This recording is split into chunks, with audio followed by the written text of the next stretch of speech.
you for joining.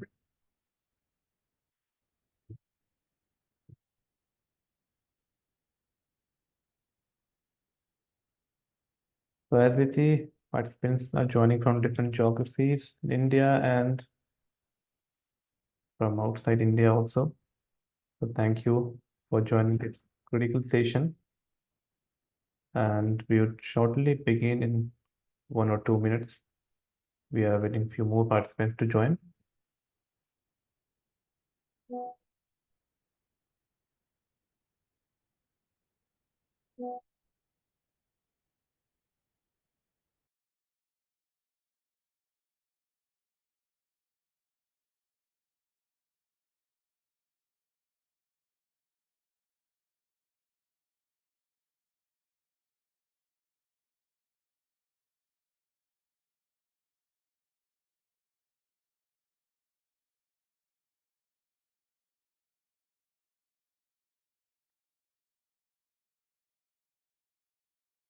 For Simran, are we waiting for any more speakers to join?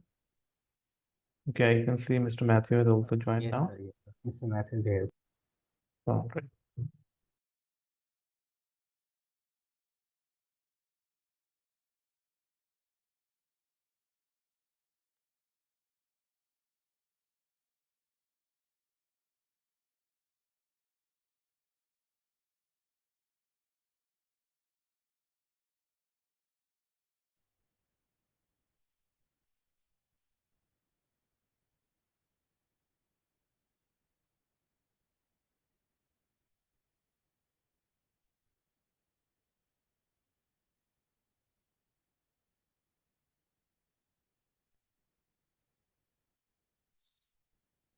So it looks like almost all the participants have also joined and along with the speakers.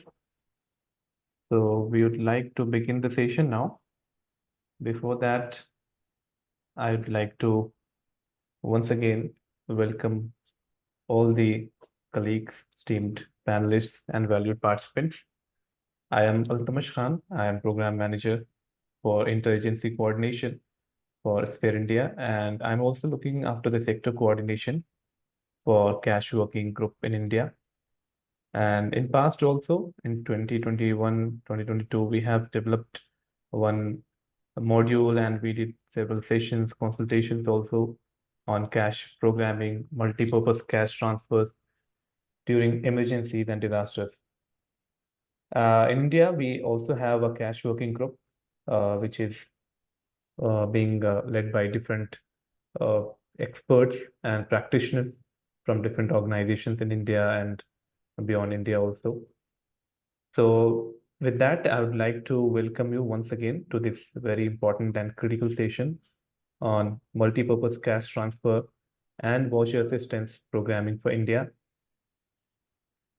Today, as we gather as a community of practitioners, policymakers, and stakeholders to explore the challenges and learnings in the cash programming and delivery of cash in India, especially in the year 2023 and 2024, what has been the challenges, learnings, and good practices, some good case studies also that were implemented by different organizations. So we would like to discuss all that also and see how we can improve this programming in our country also, learning and gaining insights from the global uh, perspective, from global level. We have some panelists also.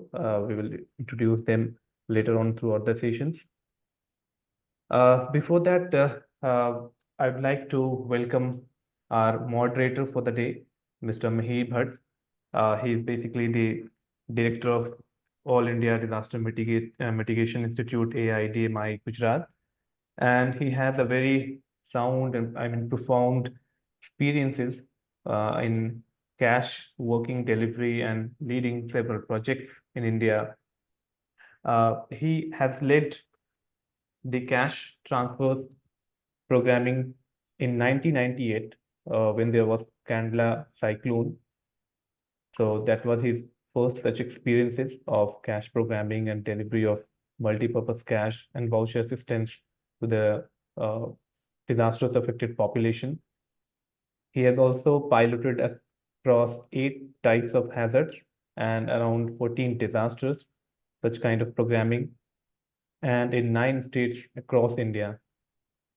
He has also reviewed cash transfer and cash and voucher assistance works for 3 largest international donors in recent times. And currently, he is working on the potential of cash transfer in improving humanitarian system in India and beyond that. He is also uh, working as the director of AIDMI Gujarat, and he'll be there to take us forward through the sessions and introduce different speakers and also the agenda. So I'd like to welcome Mihir sir to take the session forward also and as well as set the context before the proceedings. Thank you so much, sir, and over to you. Thank you so much. Now, thank you so much for. Can you hear me clearly? Yes, sir. So everybody has agenda, and if you don't, if I can kindly request for you to put the agenda on the chat box. So we have a very tight but very exciting program, and we are going to look at multi-purpose cash transfer and cash voucher assistance in the emergencies, mainly looking at what are the achievements, learning challenges, and best practices so far, especially in the last year. So this is something that we will focus on. And we have, of course, Altamash Khan, you have me, we have Rupali Darsha. After that, we'll have Neha Verma, who will share her work with CTP implementation, then Vishal Pathak, and then we have EFICO, and we have then Matthew, who will give us a global view on what is happening globally, but also what we are doing, what does it mean globally as well. And in the end, I'll sum up what I think one has drawn specially for India for the year ahead in terms of what we do and lessons from the particular year, this year.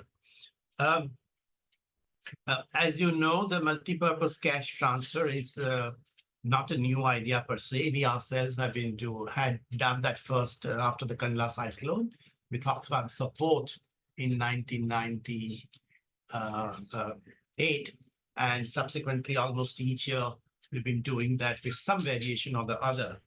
So in terms of longevity of the cash transfer work, there is fair amount of experience and expertise spread across India, various actors, various organizations, various types of hazards.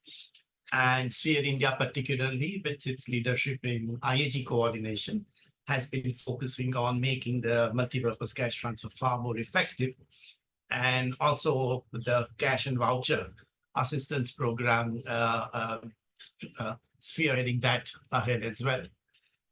Keeping that in mind, it was decided to look at 2023, that what is it that we have learned in the last year around cash transfer. Fair amount of work is done, and we will look at that with the objective of one is to reflect on the CVA and MPC programs implemented during the year 23-24. We would also look at identify the challenges that we have in terms of learning and best practices from diverse contexts that we have.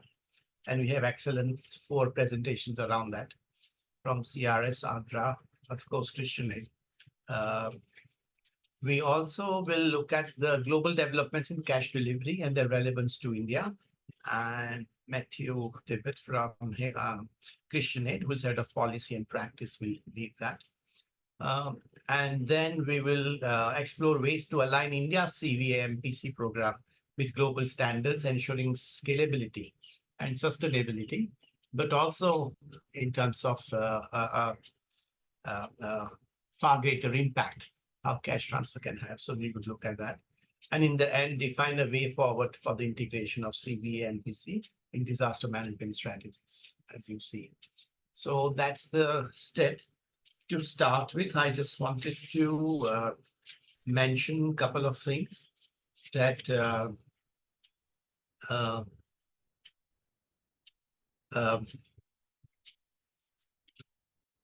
this cash transfer is of great relevance to this day and age for a couple of reasons, in India especially.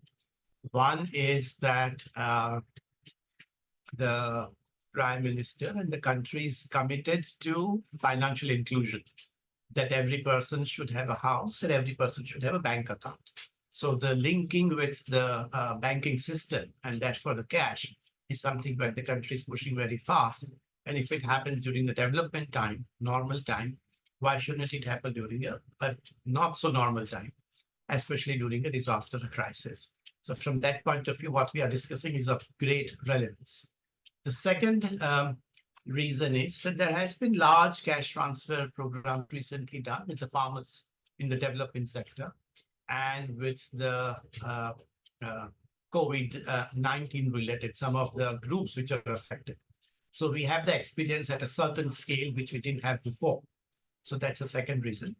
And third reason, which is very important, mainly with the support from EU and some of the INGOs, there is a large across the various states work that is being done or has been done on cash transfer. So the variety of that, diversity of that is very much there. So at least for these three reasons, the two more reasons are that cash transfer is needs far less intermediation and therefore possible ways of losing money or costing more money.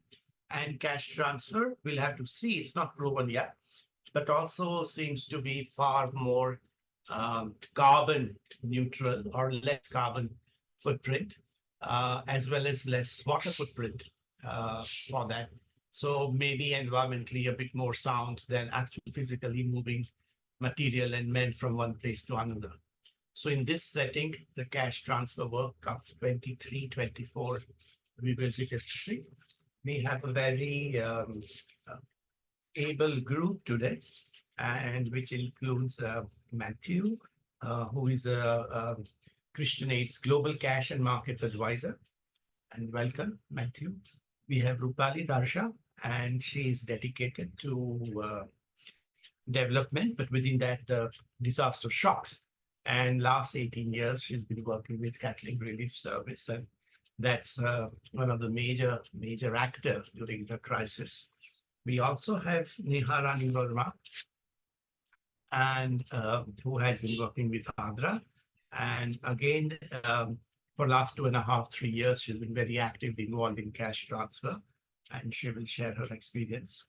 We have Vishal from All India Disaster Mitigation Institute, who's currently leading an extreme heat adaptation and mitigation initiative across India, where cash transfer is the central activity, and has co-led learning lab on extreme heat with ADB around extreme heat and cash transfer. We also have with us a team of Samarpan nuns and Andrews from EFICO, and they will share their work in terms of CTP implementation during the last year. So that's a very exciting and promising team we have. We should get going, and I was going to request first Rupali Darsha from CRS India to share with us lessons from recent emergencies, insights from cash and voucher assistance program that she has. You have roughly maximum 7 minutes. We do want to discuss a few things subsequently. So please keep time for the other speakers and also the discussion we have. And before she starts, I again welcome the other participants to this discussion. It's a small group, so feel free to share either your questions in the chat box or to Altamash, or you can raise hands once the presentation is finished. Welcome again, and Rupali ji, please share your experience during the last year. What a pleasure to have you, and thank you very much for finding time. Thank you very much, here, sir, and Altamish here. Good afternoon to everyone. I hope I'm audible and also visible. Yes. Yeah. Yes, Okay. you're audible and visible. And please don't call me sir, definitely nearby. Oh, that's fine. Thanks. with the experience which you have, I felt that's but- first and foremost. no, Yeah. I look that old, but I'm not. So All right. So thanks for giving this us this opportunity. It's a pleasure sharing some of the learnings from the recent emergencies, which we all have supported in multiple states and at multiple levels. I'm sharing a brief presentation. Just give me a second. Is my screen visible? Not now. Share. Yeah, it's visible now. It is visible. Okay, Yes. that's great. I'll just get this into presentation mode. Yes. So I'm sharing some of the insights, some of the learnings which we as CRS India have, experienced past, say, uh, an year with multiple responses which we have done across the country. Um, uh, One of the important things which I would like to share here is there have been back-to-back emergencies this year. It's been a tough year for all of us. And among many micro macro learnings, we have just looked into these five learnings, I think, which have contributed for our learning and also help the communities, reach the best support which we can offer to them. So one thing which I would like to share is about how we have an effective planning in terms of initiating the process. The second thing, how did we use the minimum expenditure basket (MEB) to efficiently reach the community needs. The third most important thing was, especially with our cash transfers, the encashment process. The process itself is very difficult, especially if it is implemented in places where there is difficulty in the banking system itself. So that is something which we have learned. Exclusion criteria, I'll talk about something on that, and also a small story on on issues how there was a learning in terms of GPB and how we adapted to some of the domestic violence issues in the field. Yeah. So this looks simple, but it is really complicated. The planning part of it. One of the most important aspect for us was how do we effectively plan the CVA, which is in spite of being an approach which is well documented, there are many guidelines to it. Still, we need good amount of mentorship in understanding the process. So investing enough time on building various steps of accountability have is very important, and that is what we have done. You may ask me a question. Cash and voucher needs to be a quick response. Things change in the community very quickly. The problems which are seen in this week are not seen in the it changes. The adaptations are very quick in the community. However, investing at least 3 to 7 days, that's our learning. In minimum of 3 to 7 days in the planning phase is absolutely helpful for us to reduce our time during the implementation phase. I think this is one of the biggest learnings which we had during the recent responses. Coming to how do we make it, how do we plan the whole process of planning itself. We had to keep it very simple. Our motto was to keep it simple. How do we make it simple? We wanted to break down the major tasks into simple, understandable, deliverables. When we talk about cash or when we talk about voucher, in spite of they being understood well, but there are different levels of understanding when we are working within the communities, when we are working with our teams, with different departments. So how do we ensure that we break the tasks to make it very simple, understandable, and we are on the same page with everybody? One of the important things which we have done, one of the learnings is to to ensure empathetic leadership. When I say empathetic leadership, it's important for us to understand that the people who are working with us all are also people who are impacted. Sometimes we don't see the people, the colleagues, the fellow humanitarians who are working with us may also be impacted.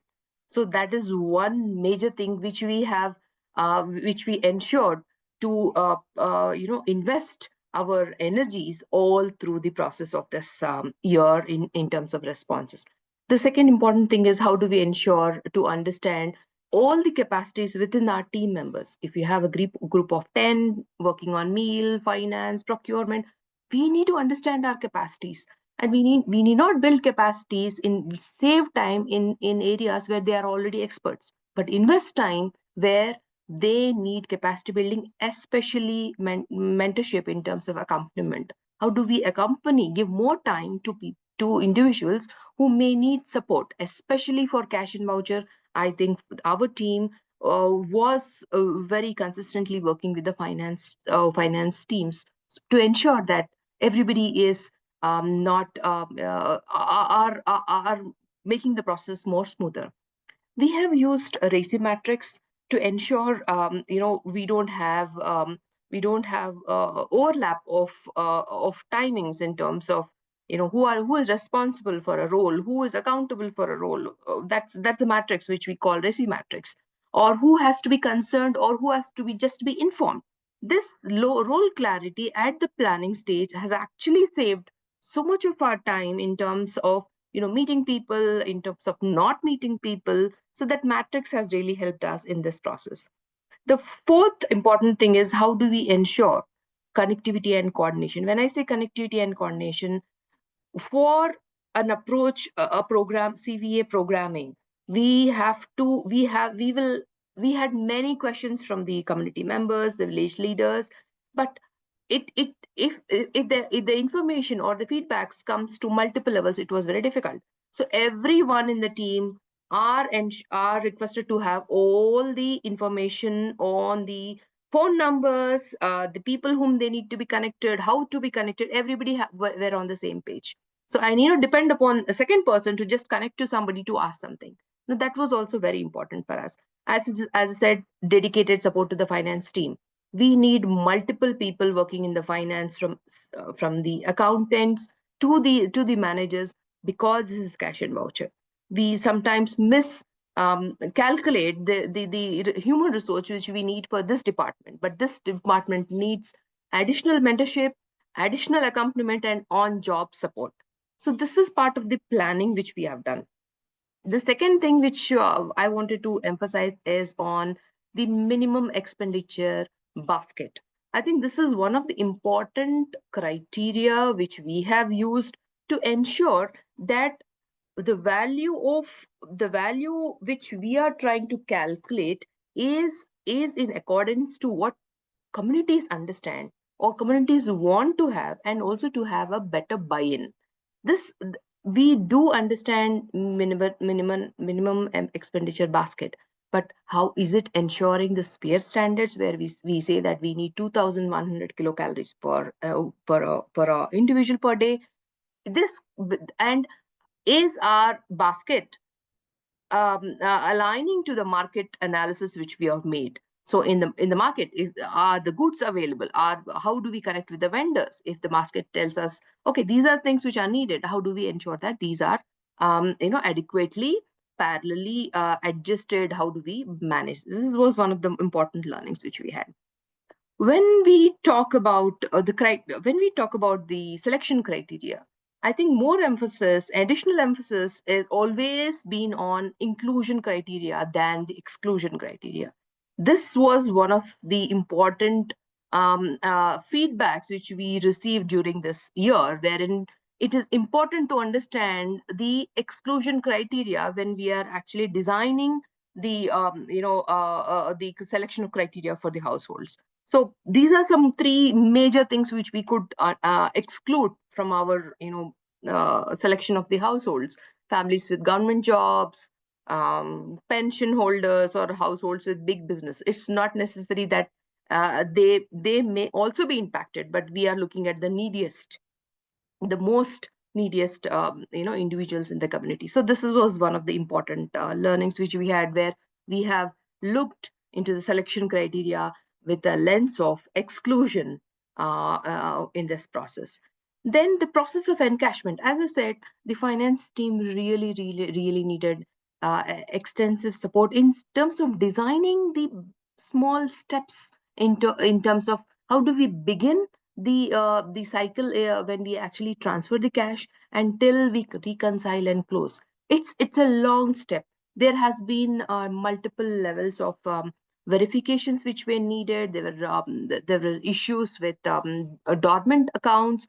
Here, I would like to reiterate one of the points. Maybe I've missed it there. We have used SHGs as a tool, as I can't say a tool, but SHG groups as a mechanism to help us activate the community accounts. And most of the CVA was to the SHG groups because they had active accounts. So we had challenges in terms of finding the right account, the dormant account to be activated, but we saved time in working with the SHGs. They actually helped us.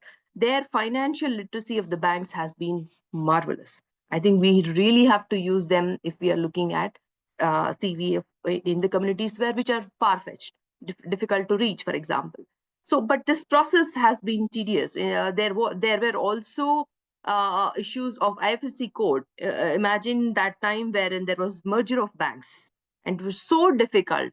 Bank of Baroda, Vijaya Bank, they had same IFSC, different IFSC code. So how did the only thing which we could do is give IFSC codes of both the banks, the merger bank and the bank which our communities have given us, to everybody. The list was with everybody, so that when it comes to us, it is verified at multiple layers. The volunteer verifies, the finance team verifies, and then it comes to us. So it was a cycle which we have looked into in terms of encashment. I think that was one of the biggest learnings. Okay, that is us, all of us doing multitasking. I just wanted to put it there because I think that's what we have done also sometime. I would like to talk about a ghost story. I don't know if I have time. Altavish, just alert me if I am, if I am overshooting. But this is a small story which I wanted to share. Sure, please go ahead. I didn't have any other picture, so I just put a goat here. But it's a story of the goat mela. Okay, so especially in some of the places where we had these challenges of households, the women households receiving the cash transfer, and we receiving a feedback that the money may not be used for, say, livelihood or purchase of goods, but there are domestic violence cases where the men of the family are trying to not use the money for their own purposes. So this was the feedback which we received through our feedback mechanism. That was prior to our distribution or prior to our cash transfers. So, and also during our orientation sessions on protection, safeguarding, and JBV orientations, this was one of the feedbacks which we have received. So the challenge is how to ensure that the households, the women, use the money for purchase of the goods. The plan, what was done is the day when cash was transferred to the communities, the next day a goat mela was organized with the goat vendors in those villages immediately the next day. So the women, they transferred the amount buying the goats on the day 2. So the timing was matched in such a way that we ensure that women are empowered enough to use the cash in a way which they would want to use for the livelihood, than reduce the incidence of domestic violence. This whole story talks about the feedback mechanism, which really worked well. It also talked about how the orientations on protection, GBV, and safeguarding, which were done prior, which helped us, to get the feedback. Also to help us understand that the women are mostly interested in goat rearing, and how do we connect with the appropriate vendors to help them, reach the bargaining power. So these are some things which we have done this year. I think that's where lots of learning has come up when we were in the field. And yeah, this is the last slide for me. Thank you so much. I'll be happy to answer. Thank you. very succinct, and you really made effort to bring out lessons that you have learned, and especially two things. One very macro level is this merger of the banks, how the context itself makes the work so very difficult, and one has to keep one eye on what is happening at the macro level. And second, who do you exclude? That's always a challenge. There was a question about when you decide to do cash transfer work or not. And that's something you can think about. We'll come back to you. But that was a question that you have received. What is the basis of deciding the amount for cash transfer and decide the cash transfer itself? Can I request our next panel presentation by Neha Rani Verma from Adra, please? And you will share your... Hello, how are you? I am good. I'm good. Thank you very much.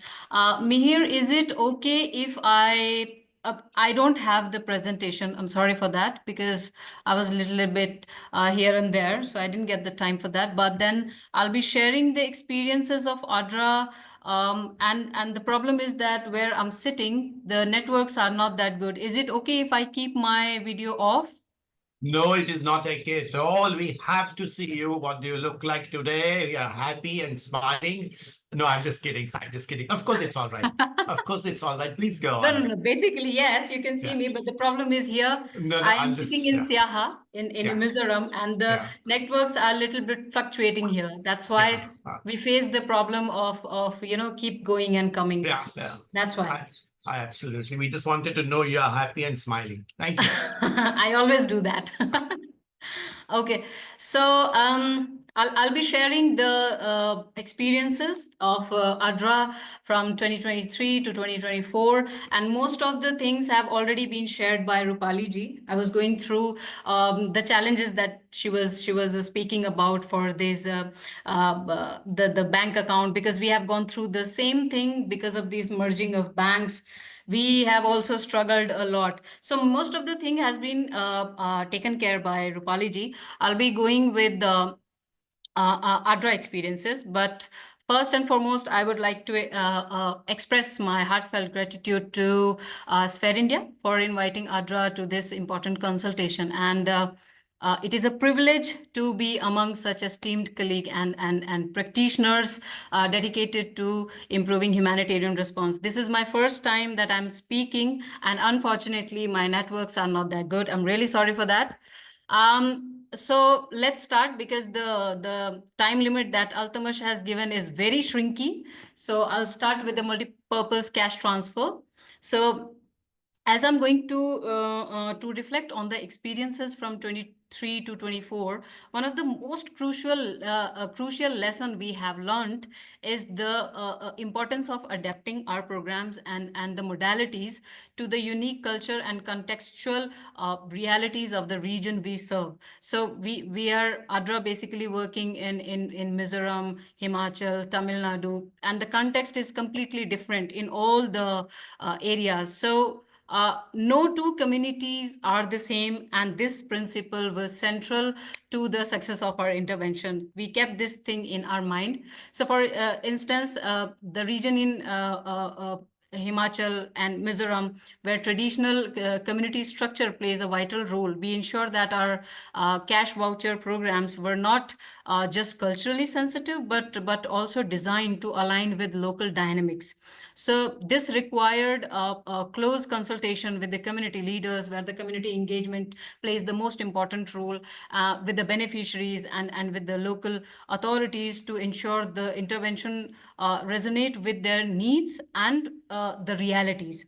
So by adapting these approaches, we were able to gain the trust of the community, which basically ensuring that the assistance provided was not relevant but also impactful.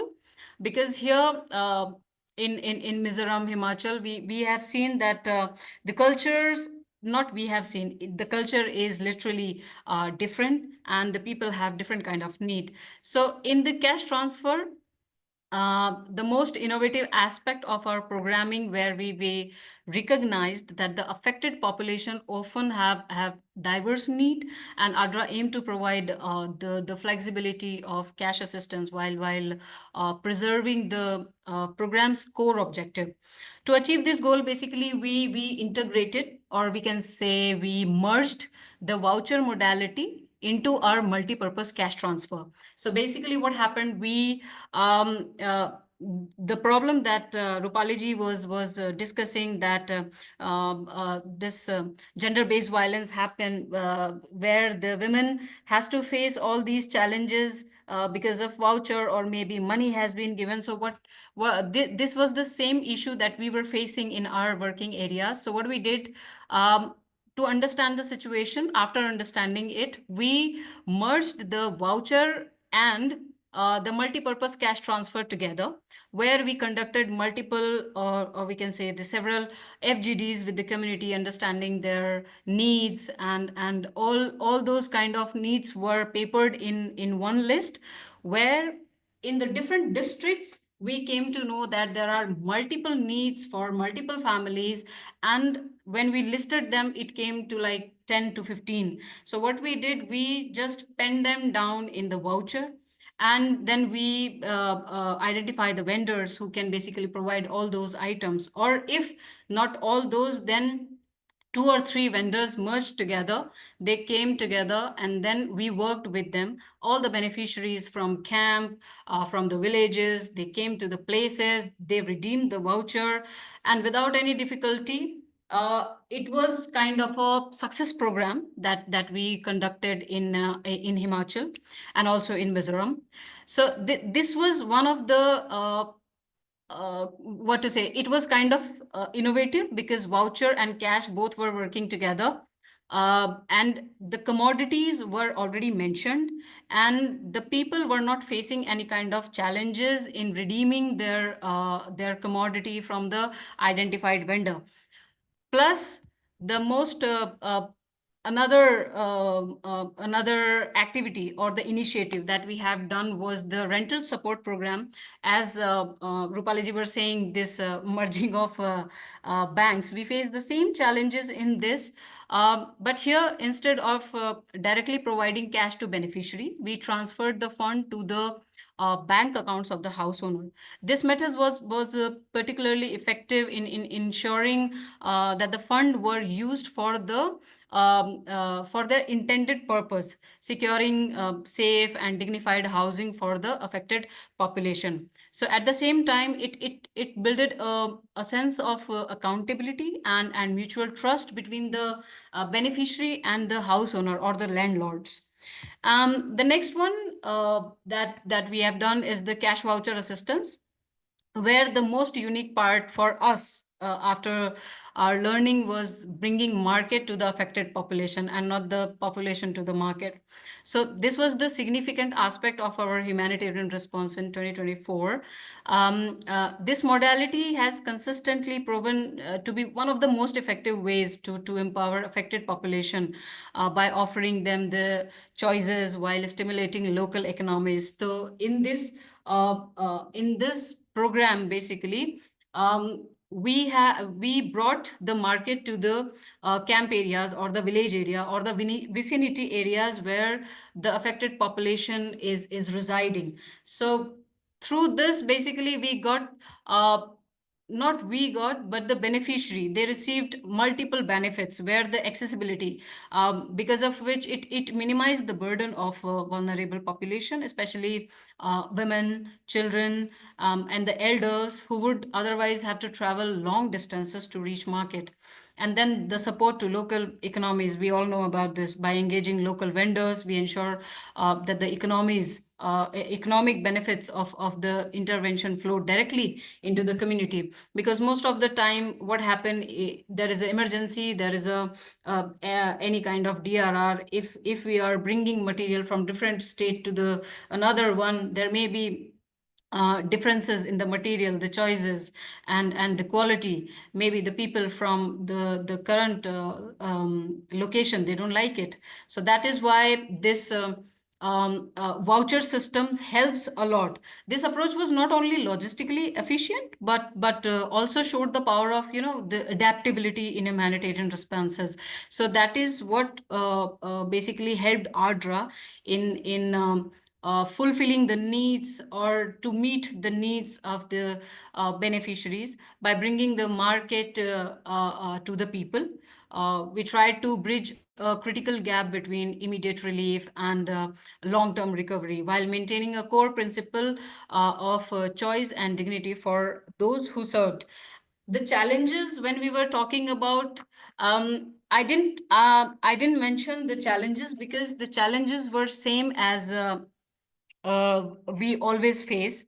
Like the terrain is the challenge, the climate is the challenge. Sometimes when there is a the quick response, and if it's a flood situation, if it's an earthquake situation, if it's a conflict, always market got shut down, because of which we face the challenges of getting the proper vendor, the capacitated vendor.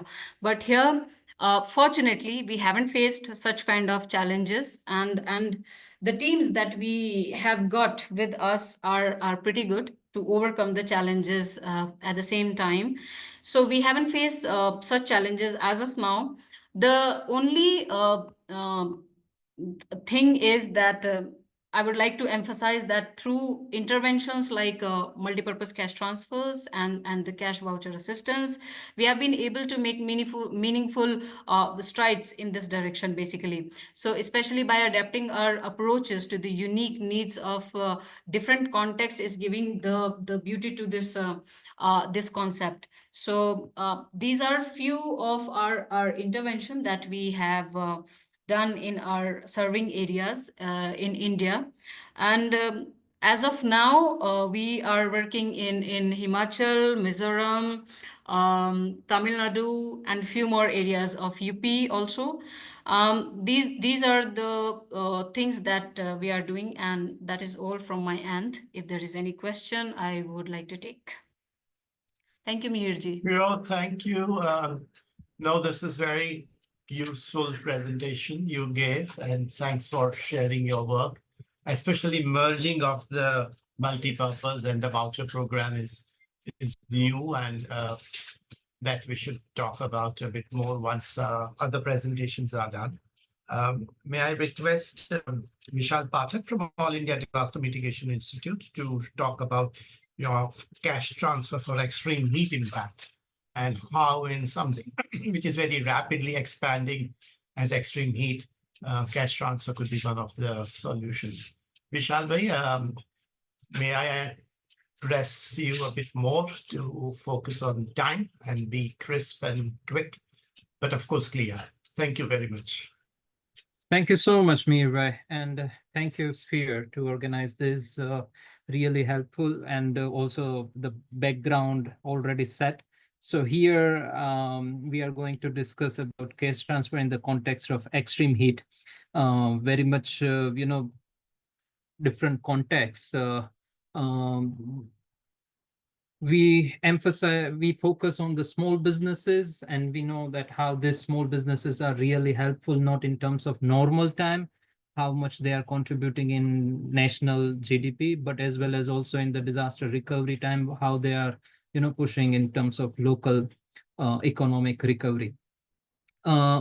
So this case transfer is really helping these small businesses in terms of course, recovery, as well as also linked with the access to cool solutions, so that they can be more protected against, as now the extreme heat context is like within a one season, we have not days, but weeks of extreme heat.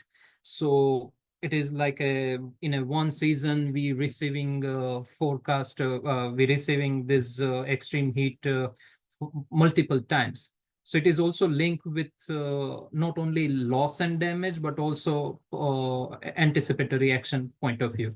So AIDMI, we are keeping ourselves open for doing this intervention, as well as also for the required research work into this, and what changes can be done for like a effective decision making aspect. As said, already discussed in earlier session part that how important is data. So same with us, like having an assessment study prior to have this case transfer thing is really very helpful to decide what, when, where, with whom. Identification of such small business is very much, challenging aspect, because there are many, and they have a lot of such hard situation. So, but fortunately, we have this long experience at organizational level responding to like 18 types of disaster: man-made, natural, small scale, large scale. So that really help us. So here is the ground level learning that we know that these are the small businesses who teaching us community-based solutions with some approaches, low-cost adaptation measures that they are taking with us, without us, like that way. So there are, it is not only money, but it is also like a good combination of some orientation and lateral learning process between practitioners and small businesses, where effective solution coming out about changes in working hours during the extreme heat time, how to use forecast that nowadays, thanks to IMD and NDMA for this 6 to 7 days ago forecast, now it is possible, and how we can reach out these small businesses with such access to this information. And how these small businesses, based on some, direct orientation, what are the possibility of diversification of income, what are the in terms of changes of location, so that they have less or no heat exposure timing. So all this orientation is really helping to utilizing case transfer in a most effective way. These are some individual case studies we are doing in 8 sites across India in different contexts, some coastal to plain to hilly area, like that way. And what we found is financial support often address both recovery and anticipatory needs, especially in the context of this extreme heat aspect. It's also provide, because that is loss and damage point of view, provide them some economic stability and health outcomes, so that they can keep continue and not like exploitory more and more hours in a such situation. So these really help in that sense. And training orientation with them, that's, of course they are on the ground. On the other side, having direct discussion with them, that open up window for us to learn from this situation, and for them it is what other businesses are doing. So we are not bringing in like any scientific reports and lessons and that, but what other businesses in other sites in other area they are doing, and what are the lessons coming, and you can do in that sense. Needless to say that what are these small businesses, but here I would like to say in the Indian context, and same way in the many developing countries context, that how it is important of these small businesses are. Over 90% of workforce are in this informal sector. More than 40% contribution in GDP by this small business in our economy. And these are the small businesses who, facing the first and direct impact of any such disaster, whether it is about flood or cyclone, or in this case, extreme heat. So these are our obvious target audience. And they are also helping very much in terms of local economic recovery overall. Few very important points would like to share as like a either recommendations or like a how we can have this more effective extreme heat risk management point of view. And this is also in linkages of what mentioned in NDMP of Government of India, especially 4 pillars. One is recognizing heat wave as a disaster. There are several states who already did this, and they are that's really helping in terms of having this response and funding mechanism access. Integrating CBA into early warning system. This is really now it is possible, but we need to do this in a more effective way and more rapidly, so that these small businesses can have access on right time. Action research and partnership are key to ensure that CBA is responsive, effective, and inclusive. This is the time, and thanks to Sphere for organizing this. We should have review of case transfer in a more like a in-depth as well as in a process, having all the required stakeholder into this, and develop roadmap for case transfer, as this is not new, but on the other side, context has been changed. Now digitization, now this banking system has been very much improved, and data availability is also now with AI and other sources it is now possible. So we should have all together having such roadmap for more effective system. Thank you. Thank you, Vishal Bhai. This was very useful. What's most striking to me is that the after cash transfer, in anticipation for extreme heat, 20% increase in the income of that small business. And that's tremendous. And that's something, the power of cash transfer, we could see that when the cash transfer is timely or in anticipation, the impact is really exciting for us, but more importantly for them. Next is EFICO, and we have Samarpan Nand and Haniel Andrews. Please, do you have a PPT or? They work with EFICO, and EFICO is one of the very long-standing member of the humanitarian community, and some of the most difficult pioneering work, especially during tsunami, they initiated, and they've continued to take that further after that to a whole range of locations and communities. EFICO, please.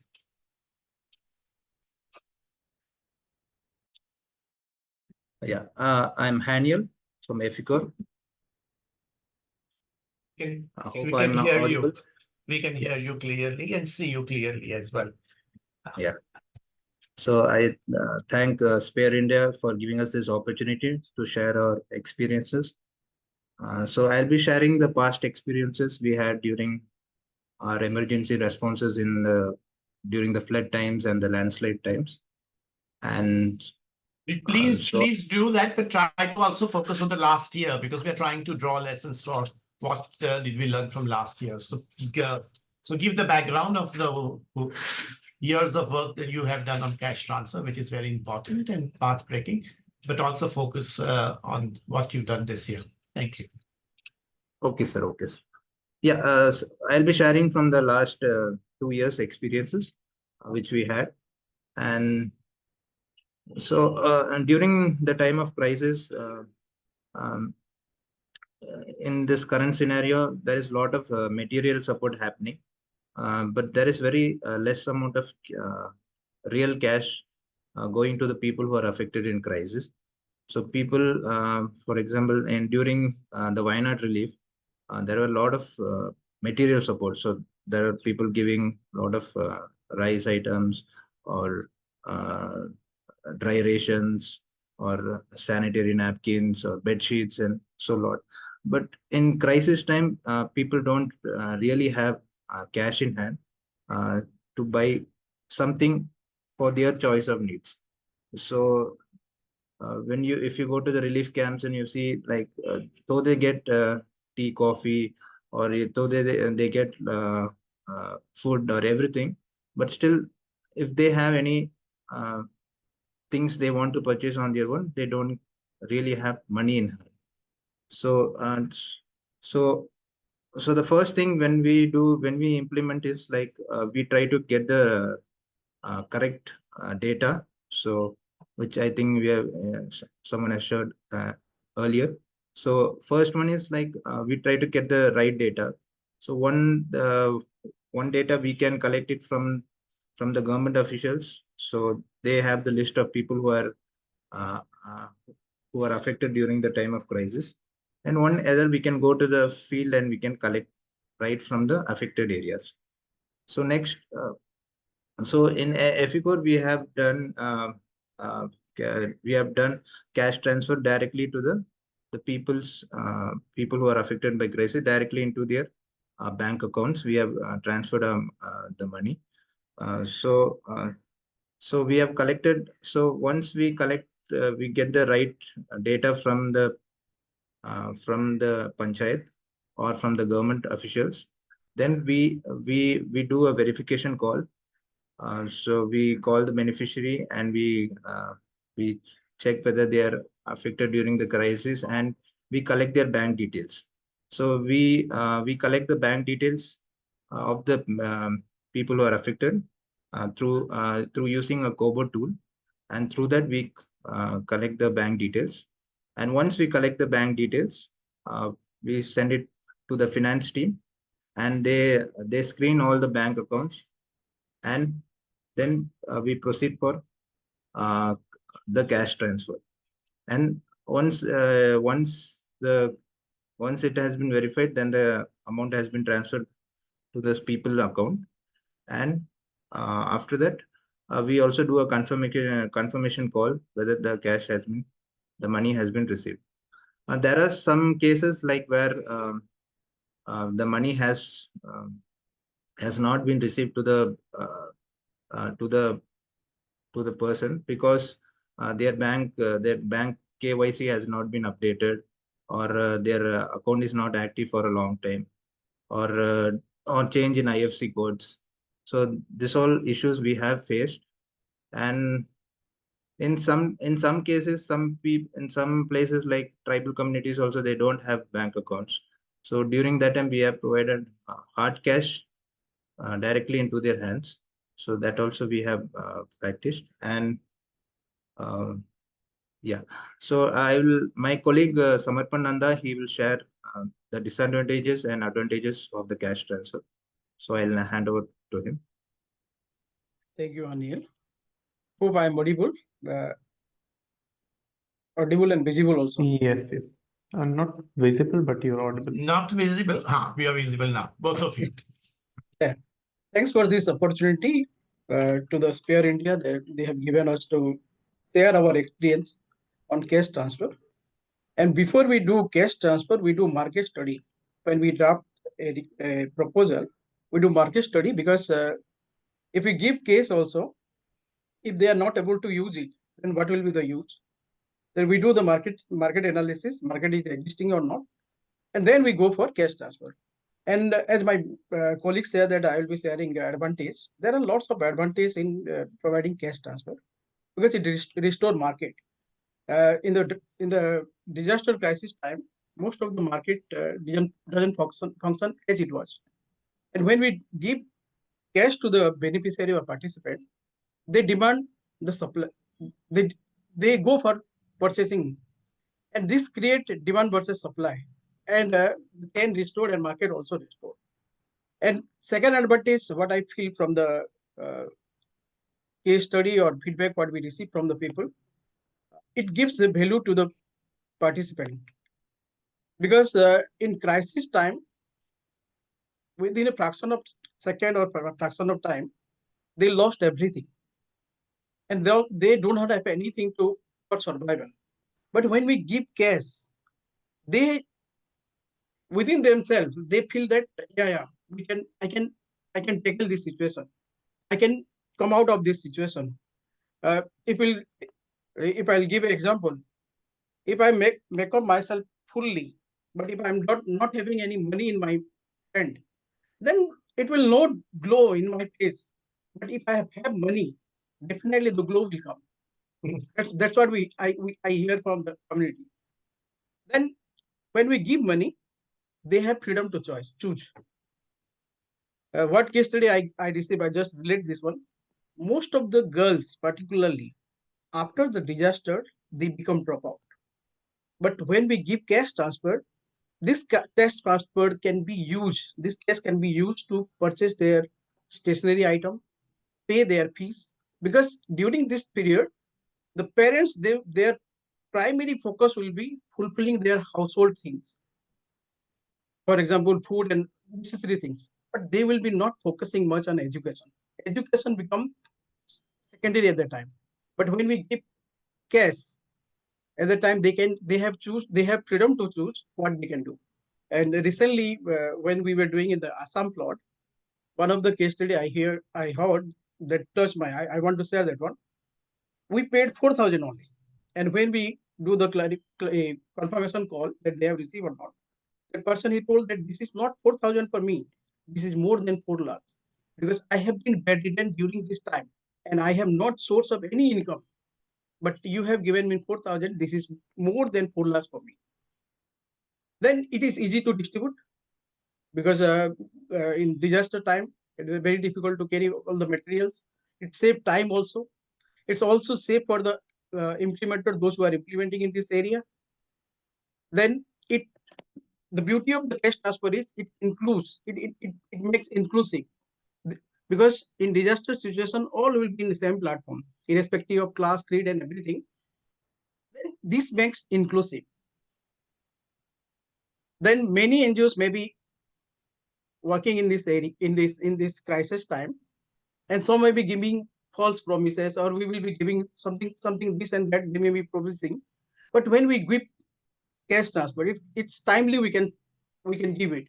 And the trust in this disaster situation, most of the people, they don't trust easily to others. It restores the trust with the community and the NGOs, and restores the confidence also. When I'm sharing this advantage, there are lots of disadvantages also, as my brother already said, that most of the merge of bank IFSC code is not updated, KYC is not updated. Most of the in community people, they may be having, they may not be having bank account. The most needy people, they may not have bank account. And that is the main issue we face. And sometimes when we give money to the head of the family, he can use according to his wish. If he is an alcohol person, he will use for his purpose only. That also a challenge is there. To mitigate all these things, what we do, particularly we give to the women headed family or women in the family, so that the money can be distributed equally, because women are very good in doing this. And then we assign a key person in each cash transfer, so that these people can communicate either they have received or not, so that we can mitigate in timely manner. Thank you for the opportunity. I think I have shared what I have prepared. Thank you. Yes, yes. Thank you so much. I mean, two absolutely important points about this person in Assam who received 4,000 and said that it was like 4 lakhs to him. And that's so much, that when cash transfer is timely and substantive and effective, how it means a lot to the person who's received. And also the cash transfer in the name of women, it just gives them power and also decision making. Yes. And that's such an important thing. We have a question from Ravi Pradeep, but can you wait, please? And we'll finish first with an important last concluding, not concluding, but sort of tying up presentation we have from Matthew Tibbet, and that's about the global perspective on locally led cash programming. So Raviji, please wait. And Matthew, please welcome. And we can see you. You haven't spoken yet, so we can't hear you. Can you hear me now? Yes, we can hear you. Coming through? Okay. Thank you. Great. Let me see if I can just quickly share. Have we got? Yes, we could see your slides. Which one is the one down? Framing locally led cash and localizing cash. Yes, great. And I know we're a little tight on time, so I will go as quickly as I can. Good afternoon, everyone. Good to speak to you. Yep, as I said, I'm Matthew Tebbett. I'm Head of Humanitarian Policy and Practice at Christian Aid, but also have been Cash and Markets Advisor there previously for a number of years. One of the things we're working with a number of partners to do is to help maybe create a new framing around how we're seeing locally led cash as opposed to localizing sort of cash, which I will explain a bit more about that in a minute. But first, I think it's just key to basically understand what are the design aspects of cash. So again, what we have here is the classic things that you would put into designing any form of cash assistance. You've got who you target. It's not specific to cash, but it is very, very relevant for the discussion. Your overall objective, normally in humanitarian response, we're talking about meeting basic needs, but I've already seen from the discussion questions of vouchers and conditions and restrictions have come up. And we've also seen people talking about different livelihoods or business opportunities. So these questions still remain important. When you will give the money, again, anticipatory action has taken off a lot recently. So it's not necessarily just in response to shocks, but we can talk about before shocks and lots of different things. Will you give the money to groups, households, or individuals? Again, very classically, we sort of assume it is at the household level. Then the questions come, like again, we've just heard about whether you're giving to the women in the household or to the men, and what are the different risks and opportunities with that. But I think also mentioning groups and individuals, again, it doesn't have to be at the household level. So there's a lot of work that goes on giving money to groups of people, because the community itself can be a recipient and can have their own projects, their own ideas. So that's to be considered. Then how much will you give, how often, how long, and how you will transfer the money? They're all comparatively, hopefully self-explanatory concepts. But what we've seen at the global level in recent years is that this has become very, very technocratic, particularly with regards to multi-purpose cash assistance. And actually, the cash coordination model we have largely fixes all of these levers of design. Now, there are many good reasons for that. But one of the things it is doing is when you're talking about locally led cash, we don't really believe that this is locally led cash, because you've got a centralized, systematic implementation of design. So what it's forcing cash actors to do is to worry about localization principles in general, talking about capacity building people towards this cash model, or talking about partnership models and how the relationship is between funders and actors in the country, rather than actually talking about the cash design aspects themselves and whether they are locally led, because we have already decided that we need to harmonize the transfer value in advance. So actors on the ground don't have the flexibility to make those decisions. And so this shows that designs to some extent are becoming more technocratic.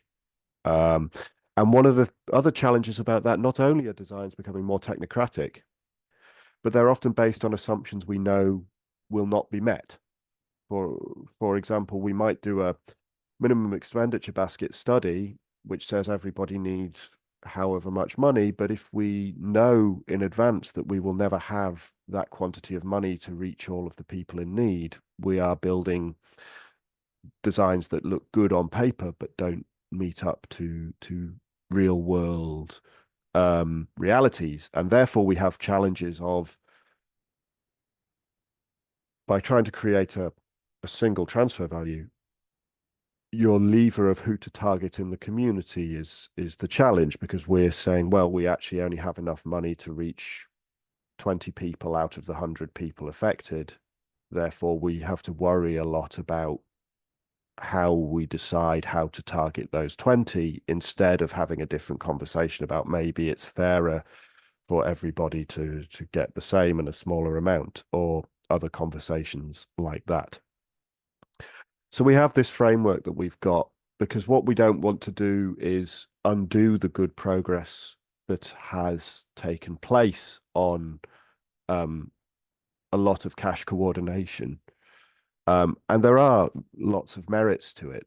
What we're talking about is that these are more institutional approaches. So if you're a government or working with large institutional donors, where you might want to be harmonizing more tools to avoid duplication, there's a lot of good reasons to that. But civil society and mutual aid actors also use cash. And that's where we want to see a bit more flexibility and a bit more freedom. So we shouldn't be asking small local CSOs or small local NGOs to be shoehorned into a system that doesn't necessarily fit their local context. So transfer values can be fixed more spontaneously and less technocratically. Very often we've seen that people are very instinctual in this sort of thing. You might not be 100% quote unquote correct in your transfer value, but a lot of people have an instinctual level for how much money is appropriate, and we don't necessarily need to run a hugely complicated mathematical formula in order to prove or confirm that, particularly at the local level. If you are, again, competing this at a very large state level, where decision-making power is naturally 1 or 2 steps removed from the community because it has to take into account many, that's a different question. So what we're trying to do is carve out a space where local actors responding locally have more freedom to design projects that make sense for them and not be forced into a more harmonized institutional level. The key is how these two systems interact, and it's not to say that, you know, we want everybody to sort of charge off doing their own thing, but also that level of coordination. And thinking about coordination is important, because coordination can become control if it becomes overly harmonized, overly homogenized. And also, not everyone is going to be reporting into the same process. So you can coordinate between different institutions, different actors, without necessarily seeing that as an on-paper reporting process. So just some final probing thoughts as to where we're seeing on this. Again, sometimes, you know, if people say they want cash, why do so many of our processes also rely on proving that they can spend it to some extent? Particularly at a local level, we can maybe have some lighter touch market work. Cash is inherently a simple concept, giving people money, not stuff. But as we continuously aim for consolidation, interoperability, digitization, is there a way where we can also in parallel find a way back to basics for smaller scale local actors, and not feel the need to capacity to build them into a system, but more see how we can support them to use cash instead of in kind, flexibly and contextually, in a contextually appropriate manner. Also, I think scale is very important, because local actors do reach scale. Mutual aid does reach scale. People are out there every day helping their communities.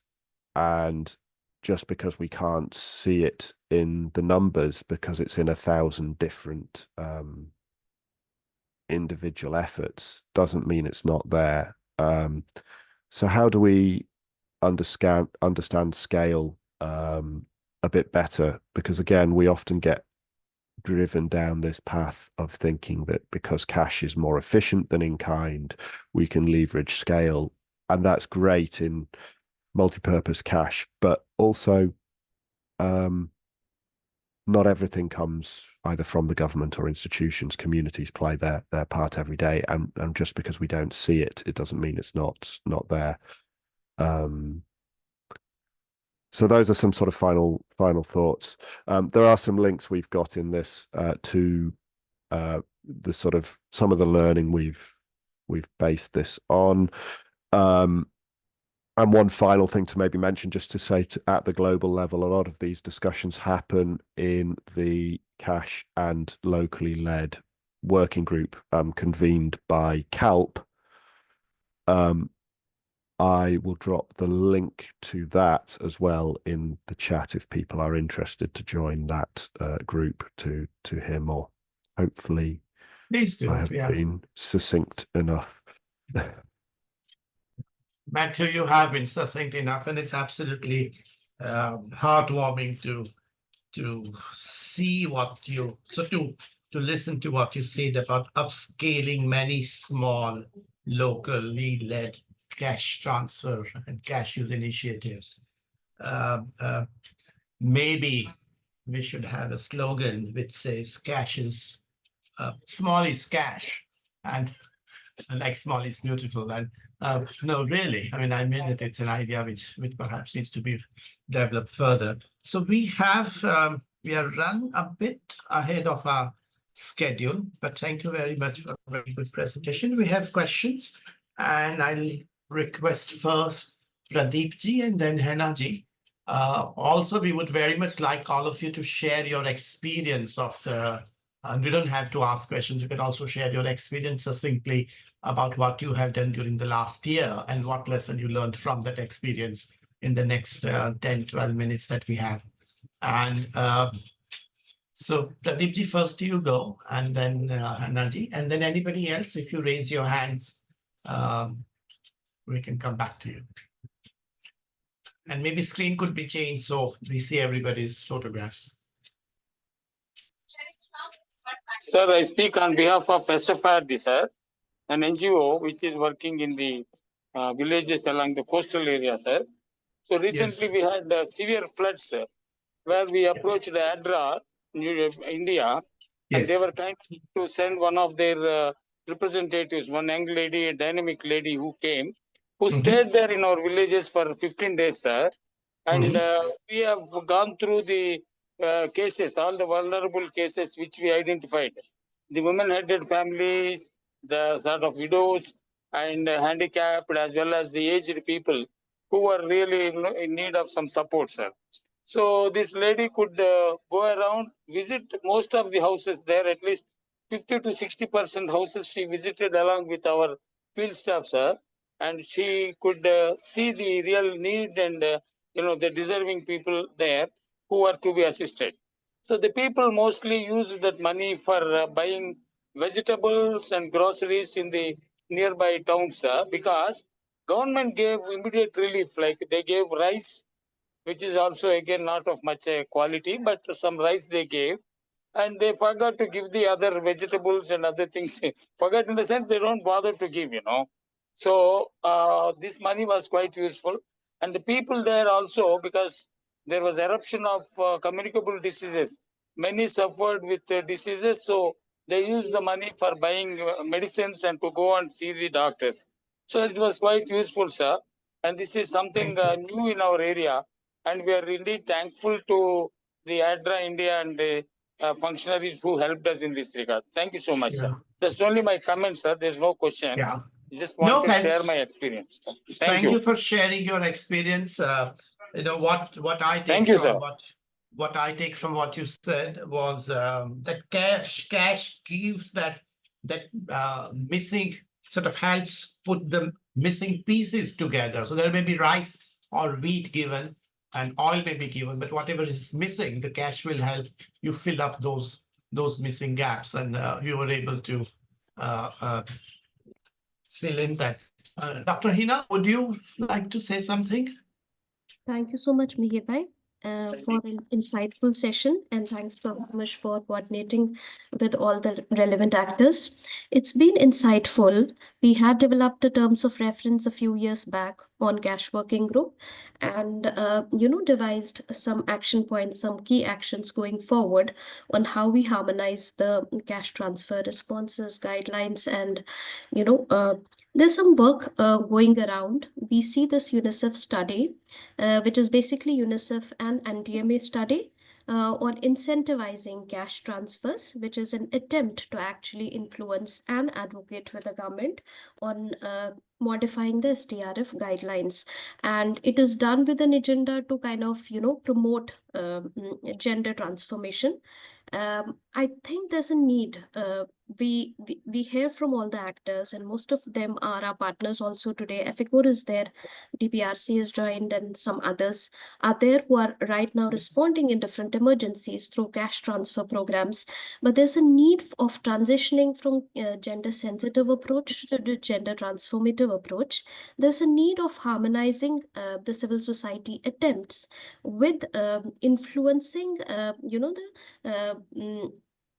the existing direct bank transfers are happening through the government, and how we do that. Where are the chinks and windows wherein we do some advocacy so that we come out with with some succinct recommendations which can feed into the 16th Finance Commission, where which is somewhere in 2026.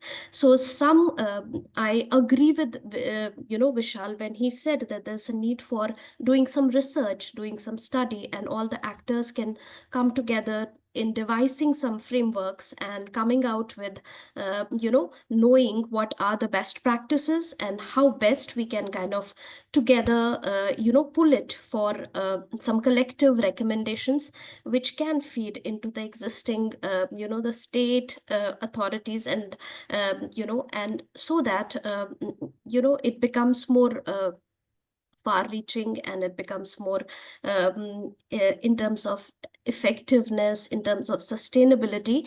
We can look at a more far reaching thing. So I think an evidence-based study is something that needs to be maybe on humanitarian cash transfer, shock responsive humanitarian cash transfer programming with response to the emergencies specific to India.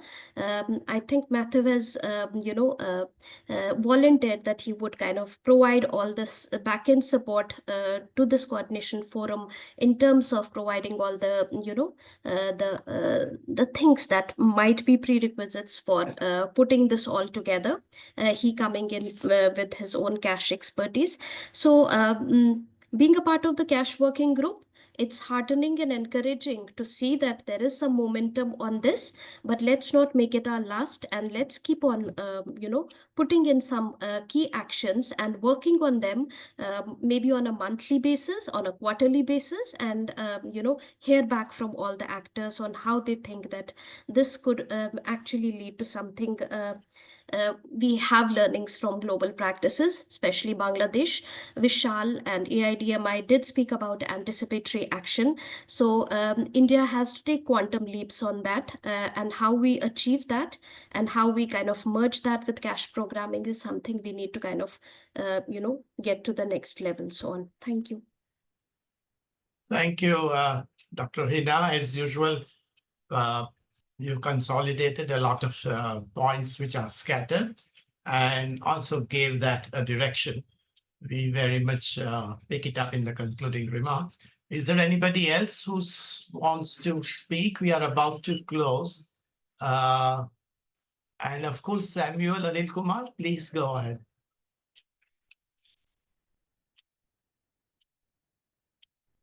Samuel Anil Kumar, please go ahead from DBRC. You'll have to unmute yourself. Hello. Yes, we could hear. Good evening, everyone. I have a network problem, but anyway, I want to take the. I just wanted to brief you about what's happening in Andhra. In Andhra Pradesh, during the last 2 months, we had severe floods in Andhra and in Vijayawada as well as in Bapatla, and mostly in the island villages. The island villages in Bapatla district, there was a lot of vulnerability there. A lot of people suffered a lot. The people. So we have reached out to DVRC and Christian Aid has taken up a program there in 9 island villages there, where it's very hard to reach. Even there's no transportation available in some of the areas, and we had to travel by. The Christian team also came over to these areas, and we had to travel by boat and then take a tractor from there. So it was very, very, very hard time during that time. And so, one of the major, there are a few learnings from the implementation of the program. One is the community engagement is very crucial. We understood that this is very crucial, that involving the community during the community and the stakeholders during prioritization and selection of the beneficiaries is very important, because in a village, if we take a village, there will be around 1,000 people, and you may not be able to support all the 1,000 people. So prioritizing them is very important, and this is possible only with the support of the local community and the leaders and the other stakeholders there. So that's one of the learning. And the second thing is with regard to cash transfer is flexibility. It adds flexibility. Cash transfers provide the families with flexibility to address their own urgent needs. Whether they need support for food or shelter or healthcare or whatever. See, with regard to healthcare, when we were doing this distribution program in that area, one woman, after we transferred money into her account, she came over to us when we were doing the post-distribution monitoring, and she was crying. We asked what happened, and she said on the day she received the money, that day her daughter was in the hospital, admitted in the hospital. She was suffering with some stomach-related problem, and she was crying like anything. And then that's when the doctor said, asked him to pay 5,000 rupees. And her husband was worrying how to pay that money. And then at that very moment, he received a message from the bank saying it rang in his mobile, and it was a transfer of 5,000 rupees from as part of this relief program. So she was crying that this money which you have transferred has been useful, has helped us in paying the bill related to the medical expenses of my daughter. So it is flexible. The money which the cash transfer which any organization does is flexible, and they can use it for whatever they need.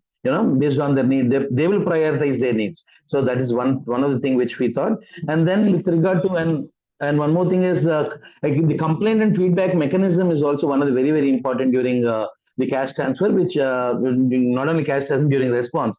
And we have learned so much. We have learned from Christian has helped us in learning, and it was they have done capacity building for us, and so that was helped us in strengthening our complaint and feedback mechanisms also.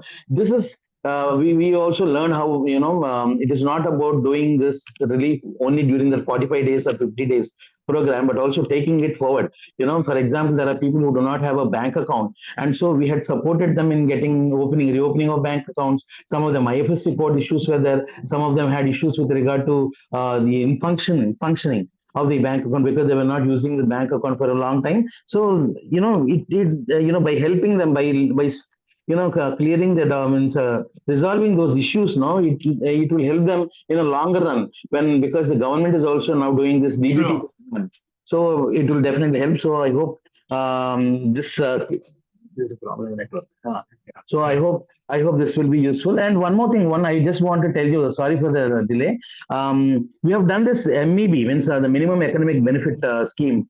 We have tried this because we cannot give same. We thought we should not give same amount to every person. For example, there are people who are more than 60 years, 65 years, and not doing any work, not able to do any work. So we give them better amount. For example, we gave them more than 8,000 rupees. And people who are okay, they're going to work, but they do not have livelihood as of now. So we gave them 5,000, for example. Yes. And people who are able to, who have money who are savings, who have a better house, all this, we have paid them 3,500 something. So we'll have to prioritize the amount also, the minimum economic benefit also. We have to prioritize during this cash program. Thank you. Thank you so much. Thank you. Thank you so much, especially about the complaint feedback mechanism and MEB schemes that you have run. Let us sum up, Altamash, if that's all right now. Yes, sir. And I'll do it with an overview and very briefly, and drawing a lot from Dr. Handy. You obviously you have the history, and therefore you just put your fingers on the things that we should be looking at ahead. But first, to sum up, I think there is an increasing awareness among the NGO sector and the local community about the cash transfer and use of cash. And somewhere there is not, such as banks, we need to work more on that. But the awareness is one part. Second, more and more programs are becoming cash transfer related programs vis-a-vis non-cash transfer, that is things. And we need to push for, not all of it, but wherever possible further, that this kind of cash transfer related, cash-based approaches in a variety of ways it is possible. And that's second. Third is how to run this. And we already saw 4 different ways of running such programs, such projects. And as Matthew indicated, there are other paradigm shifts as well that we could do. And that shift itself will also generate more ways of governing cash transfer at the local level, or actually locally led cash transfer. So that's the third. And fourth is something I'm drawing from Vishal Pathak's, but also in 2 of the comments, that we can also use cash transfer as anticipatory action, not necessarily always once something has happened. So that's an area which is emerging fast. So that's in terms of summary. In terms of way ahead, I'd like to propose 3 areas. And one very clear area is to do with the affected population. So what we do there, something which is differently and which is possible to do without a lot of, and there is the direct focus on women and gender issues. And that's something I think is very doable and must be done, and as early as possible. What do we do as far as various international NGOs, local NGOs, state authorities, national authorities concerned? And I think what's very much on cards, which is needed, is capacity and capability building, that we should be able to deliver this at a much larger scale, far more accurately, far more effectively. And that's something, and far more in an accountable way. And the third area is of policy.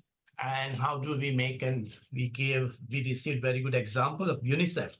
And of course, NDMA are working on this issue, and we can all support that how NDMA can recognize cash transfer as something which is very important and should be done not only by the national authorities, state authorities, but also through and with the civil society organizations such as who are members of SWIA. So that's something, a very clear call and request to the national authority and the UN agencies for that. So those are the 3 areas for way ahead, I suggest. And with this, I thank the panel members for sharing their experience, lessons learned, some of the challenges, and overall sharing their hope. I also thank the participants for comments and experience sharing, all 4 of you. And I hand over to Altamash, please. Thank you so much. Thank you, sir. Thank you so much. And as we conclude this very insightful consultation now, I'd like to express my gratitude to you also for nicely moderating this and taking the proceedings forward, and to all the esteemed panelists, speakers, Miss Rupali, Neha, Mr. Vishal, and from Befipur we had Mr. Samarpan and Mr. Haniel, and from Christian Aid, Mr. Matthew. So to you all, a very heartfelt thank, and especially to the participants also, Dr. Hina, for guiding us for the next steps, how as Cash Working Group we can plan some quarterly or monthly actions and make it more effective Absolutely. in terms of, yeah, Absolutely. certainly. So thank you to Dr. Hina also, and we'd like to, we hope that as a Cash Working Group, we can meet sometime maybe in the next month to make some planning for the 2025 after gaining some insightful learnings from this session also. So thank you, Dr. Hina, and thank you, Mr. Samuel, for sharing your very important learning from Andhra Pradesh, especially all the resolving issues for the last mile, whether in terms of the bank accounts, resolving the issues of mismatching IFSC, that particularly one of the very important aspect and issues that communities and last mile people face while receiving the aid in terms of cash and voucher assistance. So thank you so much, everyone, to all the participants also. And I would like to extend my gratitude and thanks to the Spare India team also, Spare India Academy team, of course, Simran, and all those behind the scenes. So we would like to move forward and let us continue to collaborate and build a very resilient system for cash and voucher assistance in India also. Thank you all once again for your time, efforts, and expertise. Wishing you a wonderful evening ahead. So that's it from my side, and thank you, everyone. We would like to close the session now. Thank you, Mayor sir, again. Thank you.